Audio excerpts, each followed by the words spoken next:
سورة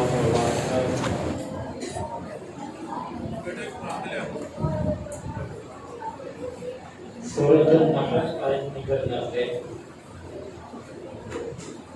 أعوذ بالله السميع العليم من الشيطان الرجيم من همزه ونفخه ونفخه.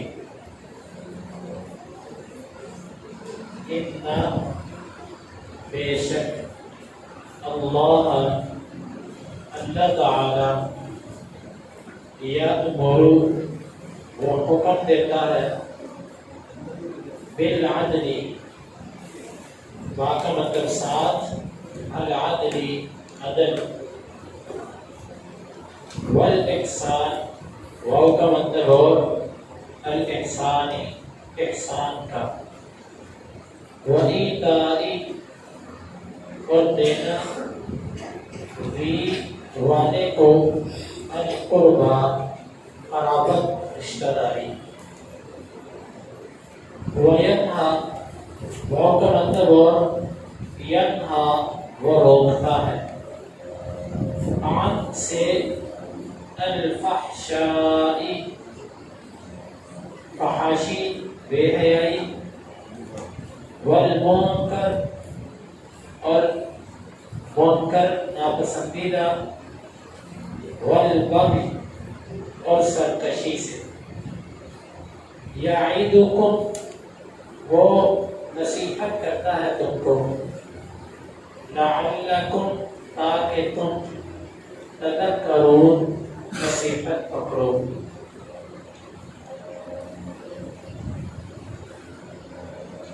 ان اللہ یأمر بالعدل والاحسان وایتاء ذی القربی، بے شک اللہ تعالی حکم دیتا ہے عدل کا، احسان کا اور رشتہ داروں کو دینے کا، وینہا عن الفحشاء والمنکر والبغی اور وہ روکتا ہے فحاشی سے، ناپسندیدہ چیزوں سے اور سرکشی سے، یعدکم لعلکم تذکرون وہ تم کو نصیحت کرتا ہے تاکہ تم نصیحت حاصل کر دو۔ یہ آیت مبارکہ مفسرین نے لکھا ہے کہ یہ جامع ترین آیت ہے۔ دنیا میں جتنے بھی کرنے والے کام تھے ان سب کا اللہ تعالیٰ نے اس آیت میں ذکر کر دیا، اور دنیا میں جتنی بھی ایسی چیزیں تھیں جن سے رکنا تھا ان سب کا بھی اللہ تعالیٰ نے یہاں ذکر کر دیا۔ یعنی کہ دنیا میں کوئی کرنے والا کام ایسا نہیں کہ جس کا اس آیت میں اجمالاً ذکر نہ ہو، اور دنیا میں کوئی رکنے والا ایسا کام نہیں ہے جس کا اجمالاً اس آیت میں ذکر ہے۔ 3 کاموں کے کرنے کا حکم دیا اور 3 کاموں سے اللہ تعالیٰ نے رکنے کا حکم دیا۔ سب سے پہلی چیز عدل۔ عدل کیا ہے؟ عدل کا معنی ہم اپنی زبان میں کرتے ہیں انصاف۔ ہمارے ہاں عدل کا معنی بڑا محدود سا ہے۔ ہم کہتے ہیں عدل کس کو کہتے ہیں کہ 2 بندوں کے درمیان آپ کو فیصلہ کرنا ہے تو وہ فیصلہ آپ معیار پہ کر دو، اس کو عدل کہتے ہیں۔ صرف یہ عدل نہیں ہے، عدل کا تعلق عقیدے سے ہے، عدل کا تعلق عمل سے ہے، عدل کا تعلق معاملات سے ہے، عدل کا تعلق اخلاق سے ہے۔ گویا کہ پوری دینداری عدل کے اندر آ جاتی ہے۔ ایک بندہ ایسا عقیدہ اختیار کرتا ہے کہ جو عقیدہ قرآن اور حدیث کے خلاف ہے، اس نے عدل نہیں کیا۔ ایک بندہ ایسے اعمال کرتا ہے جو کتاب و سنت سے ثابت نہیں، یہ بندہ انصاف سے ہٹ گیا، عدل سے ہٹ گیا۔ اس کو چاہیے تھا کہ وہ عمل کرتا جو اللہ اور اس کے رسول نے بتایا۔ ایک بندہ معاملات اس کے کاروباری ہیں، ان معاملات کے اندر وہ ایسے لین دین کرتا ہے کہ جو اللہ اور اس کے رسول کا طریقہ نہیں، یہ عدل سے ہٹ گیا۔ اور اخلاق میں بھی ایک بندہ یا تو انتہائی کمی کر دیتا ہے یا انتہائی غلوف کرتا ہے۔ غلوف کیا ہوتا ہے؟ یہ بات لوگوں کو آپ نے دیکھا وہ علماء کرام کے ساتھ سلام لیتے وقت تھوڑا سا جھک بھی جاتے ہیں، یہ غلو ہے۔ بڑوں کا ادب اور احترام ہونا چاہیے، لیکن بعض لوگوں نے بڑوں کا ادب اور احترام کا معنی یہ سمجھا کہ ہر ان کی سیاہ اور سفید کو دین سمجھ لیا۔ علماء فقہا کا احترام ہے، لیکن بعض لوگوں نے احترام کا معنی یہ سمجھا کہ ان کی تقلید شروع کر دو۔ یہ سب کے سب غلو مبالغہ انگیزیاں ہیں۔ تو عدل کا تعلق صرف اور صرف اتنا نہیں ہے، بلکہ اللہ تعالیٰ کے ساتھ عدل۔ اللہ کے ساتھ عدل کیا ہے کہ جو حکم اللہ نے دیا اس کو بن وعد تسلیم کرو۔ اللہ کے رسول کے ساتھ حکم عدل، اللہ کے رسول کے ساتھ عدل یہ ہے کہ ان کے ساتھ وفاداری کرو، ان کی ہر بات کو مانو۔ حکمرانوں کے ساتھ عدل، حکمرانوں کے ساتھ عدل یہ ہے کہ ان کی ہر وہ بات جو کتاب و سنت کے مطابق ہے اس کو مانو، اور جس کا تعلق دنیا داری سے ہے اس کو بھی تسلیم کرو، ہاں وہ بات جو قرآن حدیث کے خلاف ہے اس کو نہ مانو۔ یہ ہے عدل دین کے اندر۔ اور حقوق العباد کے اندر عدل، بندوں کے ساتھ عدل، بندوں کے ساتھ بھی عدل کرو۔ معاملات کے اندر بندوں سے ہی ہوتے ہیں عمومی طور پر، یعنی کہ جو بات میں نے کی ہے دین کو 4 حصوں میں تقسیم کیا ہے: عقائد، اعمال، اخلاق، معاملات۔ ان چاروں چیزوں کے اندر عدل کا تعلق ہے۔ اللہ تعالیٰ آپ کو عدل کا حکم دیتا ہے، والاحسان، اور اللہ تعالیٰ احسان کا حکم دیتا ہے۔ احسان کسے کہتے ہیں؟ احسان کے 2 معنی کیے گئے ہیں۔ ایک معنی یہ ہوتا ہے کہ کسی بھی عبادت اور معاملے کو اس طریقے سے کرنا کہ کرتے وقت انسان کے دل میں یہ احساس ہو کہ جس کے لیے میں کر رہا ہوں وہ ہستی مجھے دیکھ رہی ہے۔ کسی قسم کی عبادت ہو، آپ اکیلے بیٹھے ہیں، یہ احسان کا درجہ جو ہے نا یہ بہت بڑا درجہ ہے۔ ان تعبد اللہ کأنک تراہ فإن لم تکن تراہ فإنہ یراک۔ بندہ یہ سمجھے کہ میرا اللہ مجھے دیکھ رہا ہے اور میں اپنے اللہ کو دیکھ رہا ہوں، یہ احسان کا درجہ ہے۔ جب یہ درجہ کسی بندے کا بن جاتا ہے پھر اس بندے کو یہ سمجھانے کی ضرورت نہیں رہتی کہ تم اپنی تنہائیاں اپنی مجلسوں سے مختلف نہ رکھو، اس کو یہ بتانے کی ضرورت نہیں ہوتی، یعنی وہ خود کو خود سمجھ جاتا ہے کہ میری خلوت اور میری جنت ایک ہونی چاہیے۔ تنہائی کے اندر وہ اکیلا بھی بیٹھا ہو تو وہ یہ سمجھتا ہے میرے ساتھ اللہ ہے۔ آپ اگر کسی بندے کا اللہ سے تعلق سمجھنا چاہتے ہیں نا، آپ اسے اتنا پوچھیں کہ بھائی آپ کے ساتھ کوئی ہے تو نہیں؟ غافل آدمی فٹ کہے گا کہ میرے پاس کوئی نہیں ہے، میں اکیلا بیٹھا ہوں۔ اور جس کا اللہ سے تعلق ہے وہ تنہا کمرے میں بیٹھا ہوگا، آپ اس سے پوچھیں گے نا تو آپ کو کہے گا کہ بھائی بندوں میں سے تو کوئی نہیں ہے، البتہ اللہ تعالیٰ مجھے دیکھ رہا ہے۔ یہ مومن آدمی کا جواب ہے، اور پہلا جواب ایک غافل آدمی کا نہیں، کوئی بھی نہیں ہے، یا تو کوئی بھی نہیں دیکھ رہا۔ مومن کا جواب کیا ہے؟ بندوں میں سے کوئی نہیں ہے لیکن میرا اللہ مجھے دیکھ رہا ہے۔ پھر اس کی نظر، پھر اس کے کان، پھر اس کی آنکھیں، موبائل ہو، کچھ بھی ہو، وہ غلط نہیں چلتی، کیونکہ اس کو پتا میرا اللہ مجھے دیکھ رہا ہے۔ اچانک میرے ابو آ گئے، میری امی آ گئے، میرا استاد آ گیا، بہن بھائی آ گئے، تو میں جلدی سے اس کو بند کر دوں گا۔ جب ان سب سے میں ڈرتا ہوں تو اللہ سے کیوں نہیں ڈرتا؟ اللہ تو دیکھتا ہے۔ تو احسان کا ایک معنی یہ ہوا کہ عمل جس کے لیے کرنا ہے اس کے بارے میں یہ سوچ ذہن میں رکھی جائے کہ وہ مجھے دیکھ رہا ہے۔ دوسرا معنی یہ ہے کہ معاملہ کرتے وقت کسی کے ساتھ انتہائی اخلاق کے ساتھ پیش آنا اور اس سے بڑھ کر کرنا، زیادہ دے دینا، یہ احسان ہے۔ نبی صلی اللہ علیہ وسلم کی عادت مبارک تھی کہ آپ جب کسی سے قرض لیتے تھے، آپ قرض واپس کرتے تو کچھ احسان بھی کر دیتے تھے۔ یہ احسان اور سود میں فرق ہے۔ سود بطور شرط ہوتا ہے کہ تم اتنے دو گے مجھے زائد۔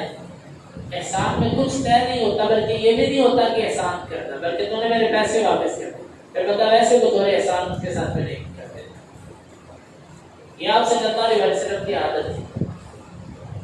تو احسان رحم دلی کو کہتے ہیں، کسی کے ساتھ جھکتا دینے کو کہتے ہیں۔ آپ کی دکان پہ کوئی آتا ہے سودا لینے، آپ اس کو زیادہ دے دیتے ہیں، یہ آپ نے احسان کیا۔ آپ نے کسی کو اچھی کوالٹی کی چیز دی ہے، مناسب داموں میں دی ہے، آپ نے اس پر احسان کیا۔ کوئی آپ کے احسان کو مانے نہ مانے، آپ اللہ کے ہاں محسن لکھ دیے گئے، تو یہ احسان ہے۔ یہ دونوں معنی اس کے یہاں پر مراد ہے۔ وَإِيتَاءِ ذِي الْقُرْبَىٰ، اور قریبی رشتہ داروں کو دینا۔ سب سے بڑی نیکی اپنے رشتہ داروں کو دینا۔ آپ باہر جتنا مرضی دیں، آپ کو ایک اجر ہے۔ آپ اپنے رشتہ داروں کو دیں گے، آپ کو 2 اجر، ایک رشتہ داری کا اجر اور ایک اللہ کے راستے میں دینے کا اجر۔ اب آپ دیکھیں، کوئی بھی نیکی 3 چیزوں سے باہر نہیں ہے، یا وہ نیکی ادر کے اندر شامل ہے، یا وہ احسان میں ہے، یا وہ قریبی رشتہ داروں کے ساتھ تعلق ہے۔ تو دنیا کی ہر نیکی 3 چیزوں میں آ گئی، اور 3 چیزوں سے روکتا ہے۔ الفحشاء، فحش کسے کہتے ہیں؟ فحش ہر وہ کام کہ جس کو معاشرہ انتہائی گھٹیا نگاہوں سے دیکھتا ہو، اور اللہ کے ہاں بھی وہ انتہائی کبھی جرم ہو، جیسے قتل کرنا، زنا کرنا، اور اسی طرح بدفعلی کرنا، یعنی جنس پرستی جس کو کہتے ہیں، اور اسی طرح فحاشی پھیلانا، گندی باتیں کرنا، گندے کام کرنا، یہ فحش ہوتا ہے۔ اللہ اس سے روکتا ہے۔ یہ فحش کام جہاں پر آتا ہے وہاں سے اللہ کا نور اٹھ جاتا ہے۔